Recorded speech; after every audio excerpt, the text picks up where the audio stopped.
Bueno, yo soy Alejandra Gutiérrez de Plaza Pública en Guatemala. Primero tengo que aclarar que yo podría haber estado junto a Daniel en los cagadales de ayer. Podríamos haber estado de la mano juntos, solo que nosotros, pues Chequeado nos salvó un poco. Ya estábamos nosotros planeando todo el tema de hacer pues nuestra especie de sección de verificación de datos, así en serio. Y el tema es, yo titularía esta charla como comprobar o chequear en tiempos revueltos, porque se nos vino el año pasado esta crisis tremenda que probablemente muchos de ustedes saben, pues se dio vuelta todo el panorama político en Guatemala y entonces nos volvimos un poco locos, todo lo que estaba planificado pues se derrumbó y nos cambió los planes. El primer obstáculo era, como lo contaba Daniel, para nosotros Plaza Pública hace más periodismo de largo aliento, grandes investigaciones o periodismo de profundidad, y entonces introducir este formato de verificación de datos que tiene que ser como más rápido y de una reacción pues más inmediata nos complicaba bastante el ritmo de trabajo, especialmente entre los periodistas, como romper sus ritmos y su disciplina o sus investigaciones para entrar a esa otra historia. Y entonces ahí fue Laura que también nos salvó, que me dice, tenemos un programa de formación periodística en Plaza Pública, me dice pues que sea un ejercicio permanente para los chicos del programa. Y entonces ha sido así como que la mejor idea porque ya se convirtió en parte del pensum. Los chicos tienen que cumplir con estos chequeados y es un excelente, o sea, creo que es una de las mejores herramientas para que ellos aprendan a hacer periodismo en serio. Entonces, pues como les decía, tú me vas cortando. Nosotros teníamos planificada todo el tema de la cobertura de elecciones, que era en septiembre y noviembre del año pasado. Se viene la crisis y entonces nos dio un poco de vuelta, pero finalmente logramos lanzar nuestro compruebas, que está. Luego nosotros solo hicimos 4 clasificaciones, también por consejo de Laura, para evitarnos así peleas frontales en la redacción. Yo creo que ha sido bien positivo. Tenemos solo el falso, engañoso, verdadero y sin pruebas. Entonces eso es, lo lanzamos y entramos a la segunda vuelta, como les decía, entramos a la segunda vuelta ya para cubrir solo a los dos principales candidatos y también procuramos, digamos, buscar frases, tampoco podíamos chequear todo o comprobar todo. Frases que fueran mucho en las líneas de investigación que nosotros hacemos y que creemos que son asuntos estructurales para explicar a Guatemala, como son, por ejemplo, la desigualdad y la pobreza, temas de violencia, temas de conflictividad. Entonces aquí, por ejemplo, pueden ver temas de eso de la desnutrición, una discusión sobre las pandillas y la violencia, sobre la minería. Entonces, digamos que nos fuimos por cubrir o comprobar esas frases y esos datos que los candidatos pues decían así como así.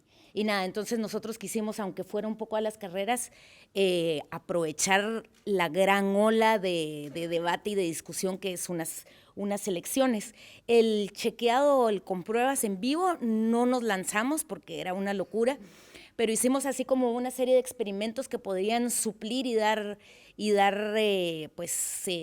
información importante a los lectores, que fue hacer como un tuiteo mientras habían debates presidenciales en el que convocamos a expertos que ellos mismos tuitearan desde sus cuentas ya con nuestra etiqueta de compruebas, y estos expertos que nosotros teníamos así garantizadísimo, algunos son columnistas de Plaza Pública, otros que nosotros los tenemos como una fuente muy fiable, que ellos desde su casa estuvieran oyendo también el debate y entonces ellos estuvieran poniendo datos.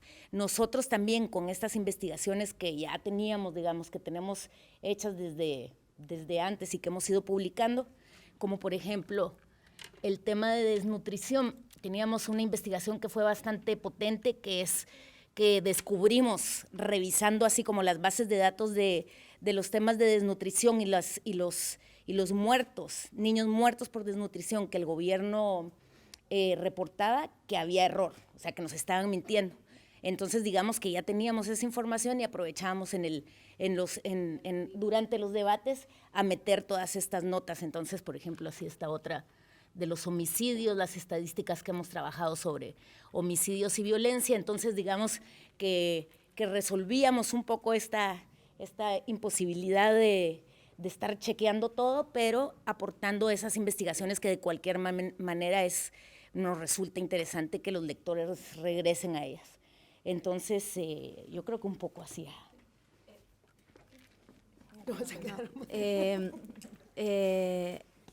De cómo le funcionó en el trabajo, ¿tienen un editor que trabaja específicamente con los estudiantes o rotan los editores o cómo lograron organizar eso? Pensando en otros medios que hay acá que todavía no lanzaron y que están pensando cómo organizar. Tenemos a un editor, a Carlos Arrazola, que es el encargado del programa de formación periodística, digamos que él está dándoles el seguimiento a los chicos todo el tiempo y él mismo les coordina el comprueba, sus ejercicios. De cualquier manera, siempre pasa, tenemos así como una edición espejo, entonces van a mí y entonces siempre estamos ahí rebotando eso. Primero, esta es una presentación reciclada de hace un año, se llama optimización de recursos, aunque mi madre insista en que es pura pereza. Daniel, ¿dónde estás? Acá, si algo me atoro, me ayudas, por favor, porque hace como un año que no hablo de esta investigación. No es propiamente una revisión de discurso político y a la vez sí. ¿Qué es lo primero que te dicen los políticos en la campaña o a qué apelan? ¿A qué son? Ahí está. ¿Dónde? Honestos. Todos dicen que son honestos, todos dicen que no se roban o que van a castigar o que son diferentes, etcétera, etcétera. ¿Quién nos dice que eso es verdad? ¿Y quién nos dice que eso es verdad y que no tienen pendientes con la ley? Y además, en México, cuando eres funcionario público electo, tienes inmunidad, ¿sí? ¿No? O fuero. ¿Quién nos dice que estos tipos no están buscando un cargo público para defenderse y protegerse y no rendir cuentas ante la justicia? Con esa pregunta de investigación hicimos el especial Se Busca Fuero en las elecciones al Congreso del año pasado. Más de 9,000 candidatos pidieron el voto de los mexicanos para los diputados. ¿Cómo íbamos a saber si eran personas honestas? Estoy hablando de candidatos, sí, y de sus suplentes, y además de los plurinominales, de los de representación proporcional. En México es muy complicado tener acceso a los datos judiciales. Hay más o menos unas 4,000 instancias judiciales en todo el país, locales y federales, y cada una abre ciertos datos. Entonces, para saber si alguno de estos 9,000 candidatos tenía algún pendiente con la justicia, había que revisar los 9,000 nombres en las 4,000 instancias judiciales, y eso es humanamente imposible para un equipo tan pequeño como en ese momento éramos el Animal Político. Y con eso tienes ciertas pistas. Si te dedicas a hacer esta búsqueda, tienes ciertas pistas, pero no tienes a ciencia cierta si los nombres o los casos o las razones por las que están involucrados en algún caso judicial los candidatos en este caso. Pero hay bases de datos que lo que hacen es que corren un script y juntan todos los datos de expedientes judiciales en una base de datos de consulta y cobran por esto. Se supone que son datos abiertos. Y estos lo que hacen es juntarlos, es decir, se han metido en ciertos problemas con la ley de transparencia porque dicen que son datos que no deberían estar, con los que no debería estar lucrando una agencia, la iniciativa privada, vaya, pero en realidad, pues, si son abiertos, ¿por qué no los iban a tomar y hacer un uso, ¿no? Nosotros nos preguntamos si al recurrir a esta base de datos era bueno, era malo, violábamos leyes de datos personales, podríamos tener algún problema, y nos asesoramos primero con una organización, con Artículo 19, que ve cuestiones de libertad de expresión, y nos reunimos también con el dueño de la base de datos, y al final accedió esta persona a darnos la entrada gratis a la base de datos, y la asesora legal de Artículo 19 nos citó esta resolución de la Corte Suprema de Justicia, que las personas públicas deben someter su vida privada es de mayor difusión y tienen que aceptar la crítica de terceros, aun cuando sea molesta o hiriente. Las campañas en México se redujeron hace un par de años de 6 a 3 meses. ¿Estoy bien, Daniel? de 6 a 3 meses. Y esto lo empezamos en abril, en abril. Para mayo se empiezan a automatizar las búsquedas y se corrieron 83 millones de búsquedas de todos los candidatos. Encontramos 700 casos, pero en esos casos los diputados, los candidatos aparecen como demandantes, demandados o terceros involucrados. Entonces, tener 700 casos no era necesariamente tener ya una línea de investigación abierta y fija. Finalmente, después de muchos pasos que me voy a ahorrar, dimos con 9 casos que consideramos que eran pendientes legales de importancia y que además la mayoría de los casos eran casos abiertos o casos cerrados que de verdad ponían a prueba la probidad de estas personas que estaban pidiendo el voto. Y nos encontramos estos angelitos. Carlos Talavera, un hombre acusado de intentar matar a su esposa y de haberle disparado a una persona. Candidato a diputado todos. Diputados por... Noé Peñalosa, este es fantástico. Este hombre ya estaba inhabilitado para ejercer cargos en su estado por 12 años, pero a partir de una resolución tuvo permiso para contender por un cargo federal porque la inhabilitación era solamente en lo local. Entonces, pues no pasa nada. Podría ser diputado, ¿cómo no? Claro. Esta mujer es grandiosa, tenía un adeudo hipotecario por 50,000 pesos y además en el expediente se relata toda la historia de cómo le iban a cobrar y hasta salía en un Volkswagen a toda velocidad o le cerraba la puerta en la nariz al que le daba la citación, etcétera. El juez, ella le dijo que nunca le habían cobrado la deuda, intentó tramitar un amparo y el juez, con pruebas de su escapismo, se lo negó. Un hombre que tiene un zoológico que se llama el Club de los Animalitos y que es de donde es Ernesto Aroche, es una ficha. Este tipo le requisaron 100 ejemplares y encontraron 50 animales muertos en el Club de los Animalitos. Orlando Carreño Santa Cruz, otro mago, entregó papeles que demostraban que había hecho una obra pública que jamás se hizo por ningún lado. Este señor además ganó. Este señor le dicen Lupo y es un personaje muy influyente en su estado. Está acusado de haber desviado entre 800 millones y 13,000 millones de pesos. Tiene averiguaciones previas abiertas y aún así este señor sí logró una diputación. Jorge Rodríguez Pasos, exalcalde de Mazatlán, una ciudad portuaria, acusado de golpear a su esposa, se lo encontraron culpable de golpear a su esposa y además pasó 5 meses en prisión. Un tipo que no ganó y después de vender un terreno fue a cambiarlo a nombre de su madre y ahora lo acusaban de presunto fraude. Hipólito Mora, líder de las autodefensas, un personaje ya conocido en todo México y con acusaciones de secuestro y homicidio, me parece. Sí, homicidio. Lecciones.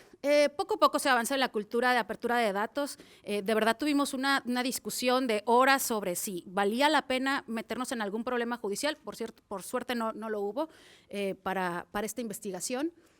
Y si no están disponibles, ábrelos. Finalmente, un día se me ocurrió que existían estas bases de datos y al final, de verdad, el tener la buena voluntad de la persona que nos abrió la base de datos importó, porque él también era como un obsesivo de la rendición de cuentas, es una persona que está haciendo una maestría también en cuestiones de derecho a la información, y entonces por eso también nos dieron la apertura, la base de datos gratis. Actuó rápido. Yo sentía que no llegábamos, porque las campañas tardan 3 meses, y entre que nos asesorábamos para seguir la investigación cuando no encontrábamos nada, entre programar el script y correrlo, y ver por dónde íbamos a seguir la investigación, esto salió, yo creo que como, Daniel, 15 días o una semana antes de la elección. Salimos ya muy pisados con el tiempo. Toma el control. En algún momento los programadores y la gente de la base de datos quiso influir en llevar la investigación hacia otro lado y ahí sí tuvimos que decir, no, conocemos a la audiencia, sabemos lo que queremos con esta investigación y finalmente es un trabajo periodístico que es en lo que nosotros tenemos experiencia. asesórate. Si no hubiera sido por la charla con artículo 19 y después con varias fuentes judiciales que nos dijeron, fíjate quién ha tramitado amparos, fíjate quién ha tramitado amparos ante Hacienda, por ejemplo, para un posible delito fiscal, hubiéramos estado dando tumbos. Crear una estrategia de redes, lo hablamos en la mañana. Y da seguimiento. Finalmente pudimos saber que de estos 9 candidatos, grandes mexicanos, como diría Daniel Moreno, 2 ganaron la elección y ahora están como representantes populares. Es todo. Gracias. Un poquito de la historia del blog Preto no Branco es en portugués, es blanco y negro, o sea, tú ves con claridad que es verdad que es mentira. Pues nació de la primera vez que conocí a Laura en Medellín, en un encuentro de la FNPI, y entonces yo era la subeditora de política de O Globo, que es el segundo periódico más grande de Brasil, y solo para tener un contexto, tenía absolutamente toda la seguridad del mundo de que iba a ser la elección presidencial más disputada de la historia de la democracia. Y claro, y así fue. Entonces me molestaba un poco que Globo tiene, como dije ya antes, que tiene una posición, o se supone que tiene una posición política, y me molestaba ser parte de este juego. Entonces, escuchando a Laura en Medellín, pues pensé, ¿es eso lo que voy a hacer?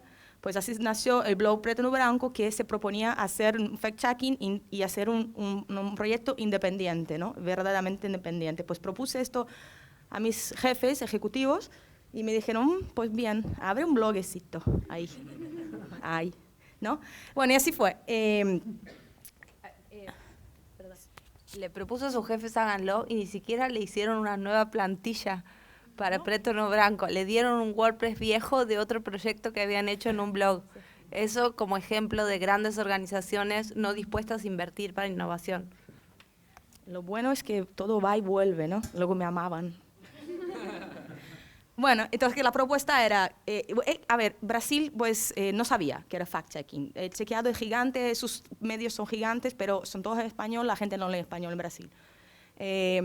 Entonces yo llegué con esa idea, decía, vamos a medir el grado de veracidad.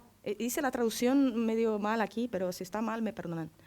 Teníamos 7 etiquetas, todas copiadas, lindamente copiadas del chequeado. Y el objetivo era pues decir que vamos a ayudar al brasileño en promedio a tener un voto más consciente, ¿no? Entonces era muy sencillo en su momento y súper innovador en Brasil. Uy, demasiado. No tenemos que es contradictorio, es engañoso. No, nosotros no tenemos engañoso. Eso es ¿Contradictorio qué? Contradictorio es paradojo. paradójico. Paradójico. Tú me dices... Ahora hay un ejemplo, te lo doy ahora. Es contradictorio, sí. Contradictorio, ya te explicaré.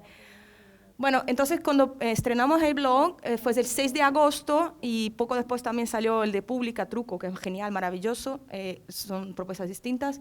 Y aquí está un poco de lo que hicimos, ¿no? Las elecciones, en Brasil la política solo se vive, se respira en los años pares, que es cuando hay elecciones. Los impares la gente piensa en fútbol.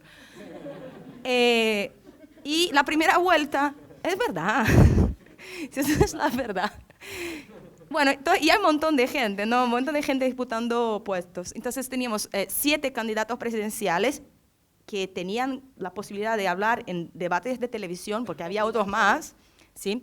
Y hemos decidido chequear los candidatos, los primeros puestos de las encuestas de voto al gobierno del Estado, porque las elecciones presidenciales van junto a los estados de Brasil. Pues eran un total de 20, alguna cosa, y aquí hemos hecho pues 288 chequeos, y yo me acuerdo, en 2014 estaba Bill y me decía, ¿qué? ¿288? Y está loca, ¿no? ¿Cómo se hace 288 chequeos en la primera vuelta? ¿Cómo hice esto? No durmiendo, ¿no?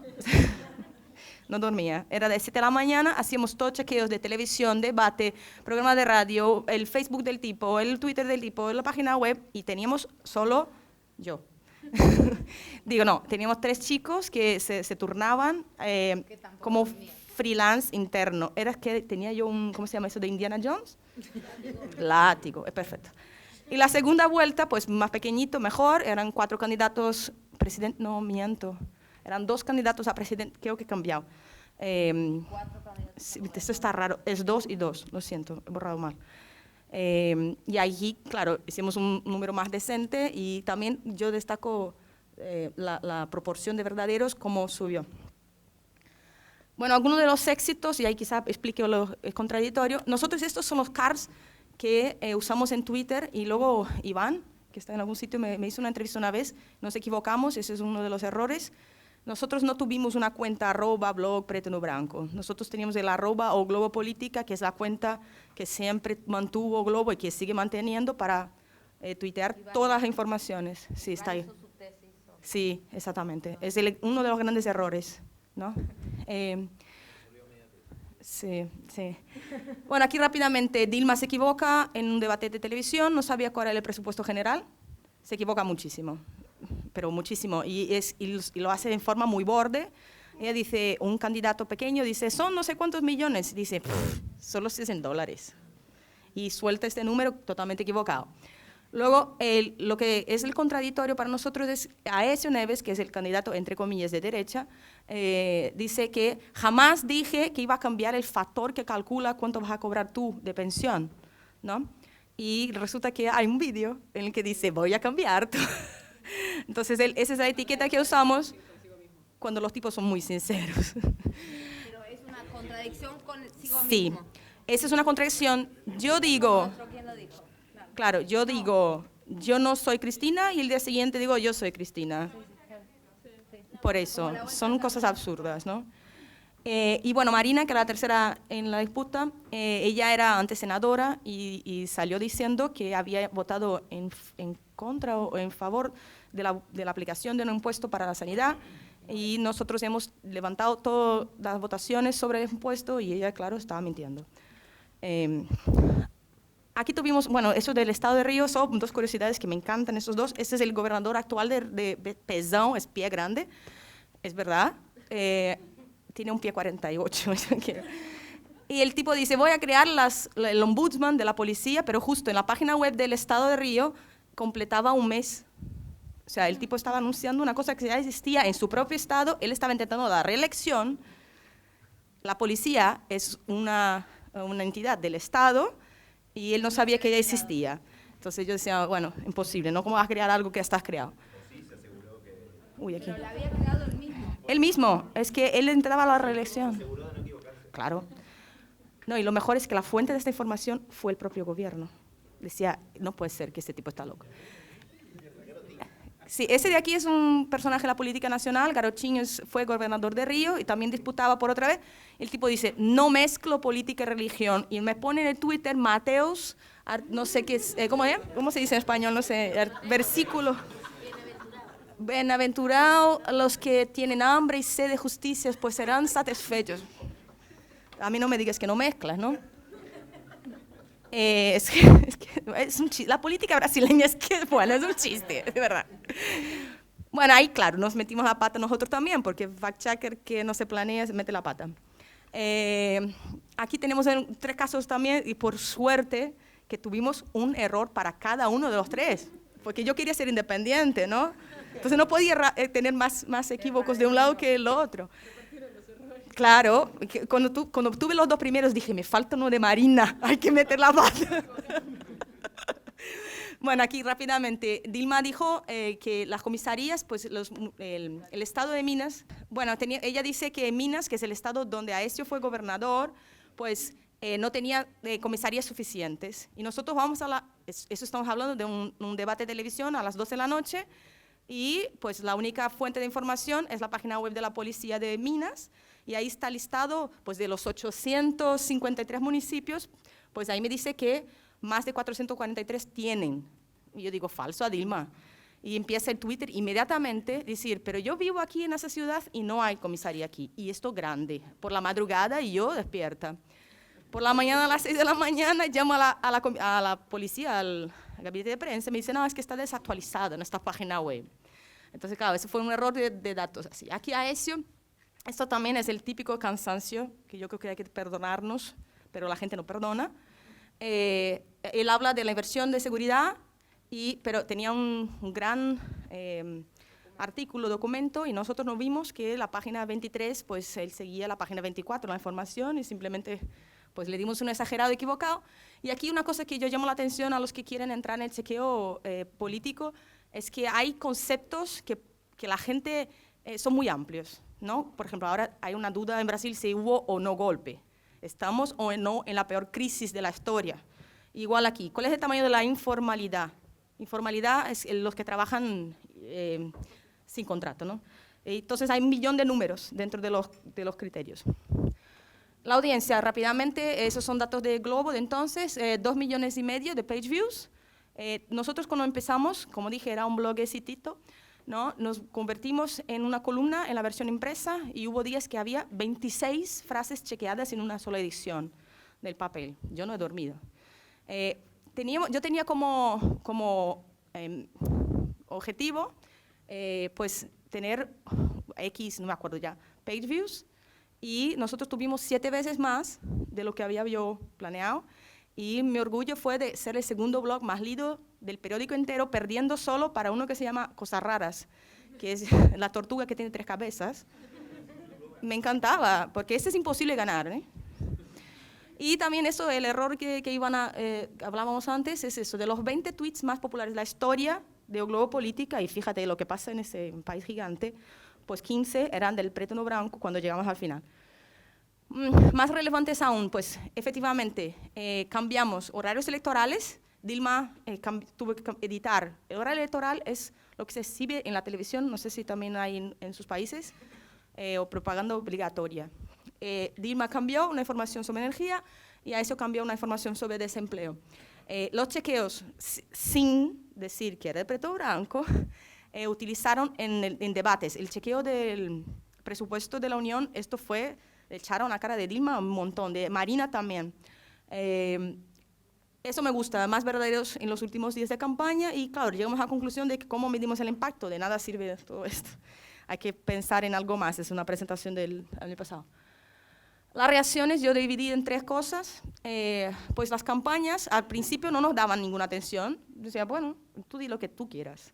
Y cuando tú llegas a tener 2,5 millones de page views, la gente empieza a ponerte atención. Cuando estás en la portada del periódico, segundo más leído del país, también te dan atención. Entonces, han cambiado el chip, y para este año, las elecciones de municipio, pues hay ya gabinetes de prensa con una persona para cada político, preparando lo que va a ser el confronto de fact-checker, ¿no? Eso de aquí es un estudio porque claro, yo tenía miedo, porque la gente va a decir que yo soy de Globo y yo estoy ayudando a quitar a Dilma y a poner a eso y tal. Esa lectura del 87% clasificaron como neutros los tweets y 8% positivos, o sea, 4% negativos. Me gustó el resultado. Sí. Bueno, y los periodistas quizás fue lo que más me gustó, porque cuando empecé, la gente decía, pues mira, haz lo tuyo, ¿no? Y de repente, eso empezó a volverse grande dentro de la redacción, y periodistas súper experimentados, gente, mis ídolos, decían, ¿cómo puedo ayudar? ¿Qué puedo hacer? Entonces, gente que sabía mucho de Petrobras, y ahora, bueno, trabajando un montón, empezó a ayudar, hizo un cambio, y la gente decía, pero ¿cómo es que no se nos ha olvidado hacer esto? Eso es la base. Entonces, de repente, volvió el chip. Bueno, y ya está, yo creo. Ahí, bueno, es Lupa, que ahora...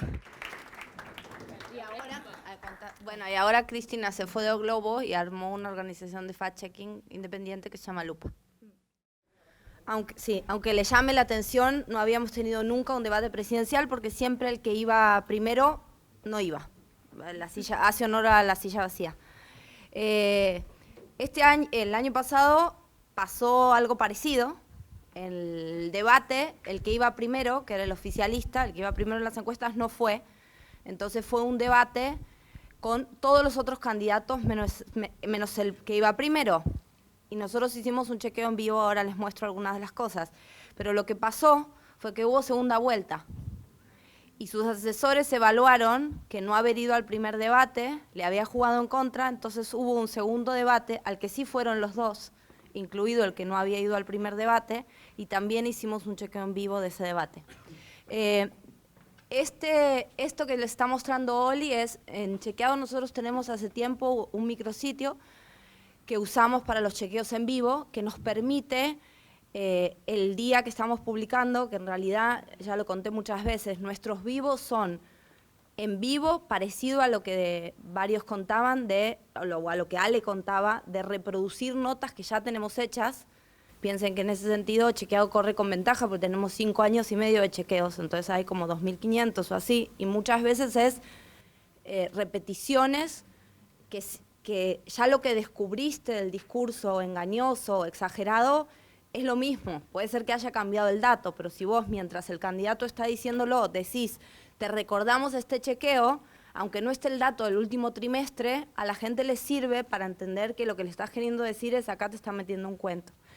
Entonces, lo que hacemos en el vivo vivo es contar las frases chequeables de lo que están diciendo, o sea, ir tuiteándolas, y referir a notas y chequeos anteriores. Y durante casi 24 horas hacemos efectivamente lo que llamamos vivo, que no es un verdadero vivo, por eso es un falso vivo en algún sentido, que es producir notas, pero con muchísima más velocidad que la que habitualmente en chequeado. Porque como lo que hacemos es montar una redacción especial de entre 70 y 100 personas, con expertos y con estudiantes y con voluntarios que han pasado por la redacción de Chequeado en estos años, bueno, producimos más rápido y también la gimnasia del vivo nos hace que lo que antes nos súper estresaba, ahora cada uno en el equipo tiene clarísimo cómo hacemos. Hay 2 personas que van anotando las frases, otros 2 que las publican, el resto 2 personas que van repartiendo las frases en los equipos temáticos, otro que nada más edita. Entonces, bueno, como cualquier producción en serie, cuando uno la va repitiendo, el estrés del inicio no ocurre, salvo que algo salga mal, que por suerte en estos 2 creo que no nos pasó.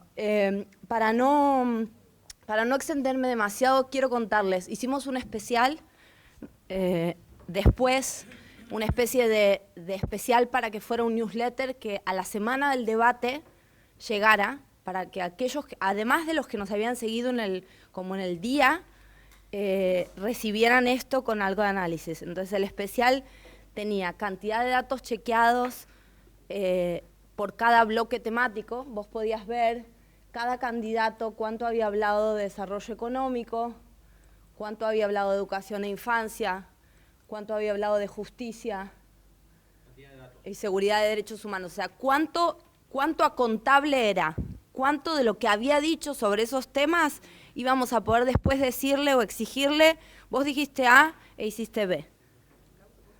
Sí. Una de las cosas que empezamos a hacer en los últimos debates que no habíamos hecho antes es contar la cantidad de datos chequeables que dan los candidatos, lo cual nos permitió algo que antes no teníamos, que era dar algo en vivo. Antes teníamos que esperar hasta publicar las primeras notas, que aunque sean rápidas, demoraban por lo menos tipo media hora, 1 hora después de los discursos. Contando los datos y tuiteando en el momento cuántos datos chequeables daban, por lo menos teníamos algo vivo en serio y que nos funcionó muy bien, sobre todo en redes sociales. Preparamos unos templates de imágenes con los candidatos y había un equipo, que estaba H y otro equipo de voluntarios que contaban cuánto de las frases eran chequeables. Entonces, eso era un subproducto que lo que nos permitía era aprovechar el momentum de atención de la audiencia o de la comunidad.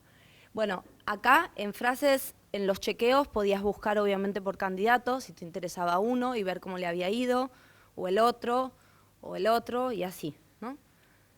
Acá podías comparar, y a vos te interesaba el tema educación y querías ver las diferencias entre 2 candidatos porque dudabas, por ejemplo. Te interesaban los 2 de la izquierda, querías ver qué habían dicho de tu tema de interés. Bueno, ponías educación y los 2 candidatos de izquierda. Podías ver de todo el debate de 1 hora y media, la parte que te interesaba del tema que era de mayor interés. Esto de lo que hablábamos ayer, de poder segmentar o ayudar a la audiencia que encuentre su interés más rápido. Y esta es la típica nube de palabras, pero que nos daba cuenta de, este es a nivel general en todo el debate, y también podías buscar nube de palabras por tema. Si te interesaba justicia y derechos humanos, veías principales palabras de cada uno de los candidatos. Ese fue el especial que hicimos, entonces, del debate, y hablábamos hace un rato de impacto.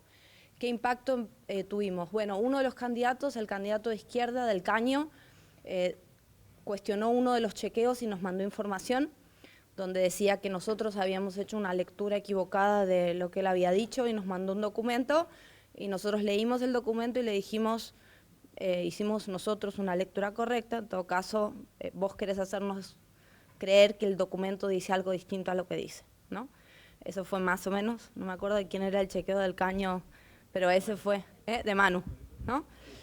En otro de los casos nos pasó que en el caso de la candidata Stolbizer, también nos cuestionaron uno de los chequeos, que era sobre un tema de drogas, y agregamos información ratificando, ¿no? Ratificando lo nuestro. Y en el caso de Macri, nos cuestionaron 2 de los chequeos. En uno ratificamos lo nuestro y en otro tenían razón ellos y modificamos la calificación. En ese sentido, así como Cris presenta que los errores o esos 3 errores, nosotros en chequeado, después de un tiempo, porque no estaba originalmente en nuestra metodología pública, después de un tiempo decidimos que en la metodología de chequeado iba a haber un ítem que explicaba las actualizaciones o errores, o sea, como parte del proceso. Entonces, nuestro compromiso es que hay una invitación a cualquiera que identifique que nosotros estamos publicando una información que podría ser mejorada o está equivocada, nos manda la información y nosotros tenemos un compromiso de revisar esa información en 72 horas y darle una respuesta, diciéndole, si nos equivocamos, se publica en la página aclarando que la versión original decía A y si hubo un error es por estas razones. Si a alguien le interesa ver cómo nos funcionó eso, les podemos dar algunos ejemplos, no muchos, porque no tenemos muchos, pero los que tenemos, sí, por suerte, pero no suerte, por trabajo, pero la verdad que el temor de los periodistas de la audiencia nos va a castigar o así, en nuestro caso, que publicamos las actualizaciones incluso en las redes, no es que nos critican diciendo, ay, qué burros se equivocaron. Al contrario, creo que la gente agradece la honestidad y el reconocimiento y que no estemos como estábamos por ahí en el pasado los periodistas parados en un pedestal creyéndonos que somos infalibles. Bueno, muchísimas gracias. ¿Pregunta? Es un dato de color, pero sobre cuestiones de errores o cosas que tener en cuenta. Cuando hicimos esa imagen del debate chequeado, se hizo caricatura de todos los candidatos. El de la izquierda es el anteúltimo, que ven que tiene un flequillito para el costado y bigotes y barba. Cuando... Sí, el de la izquierda políticamente. Sí, el anteúltimo de la derecha ahí.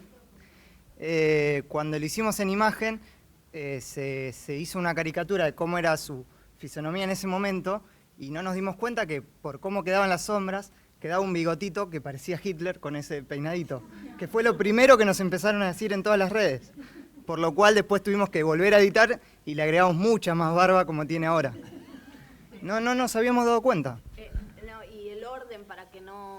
Digo, el orden que quedó como que era casual, no era casual, era el orden que las encuestas le daban. Digo, en eso el especial tiene todos los cuidados que se imaginan que había que tener en cuenta respecto al tratamiento. ¿Se fue alimentando poco a poco o salió todo el contenido de una? Pregúntale a Oli.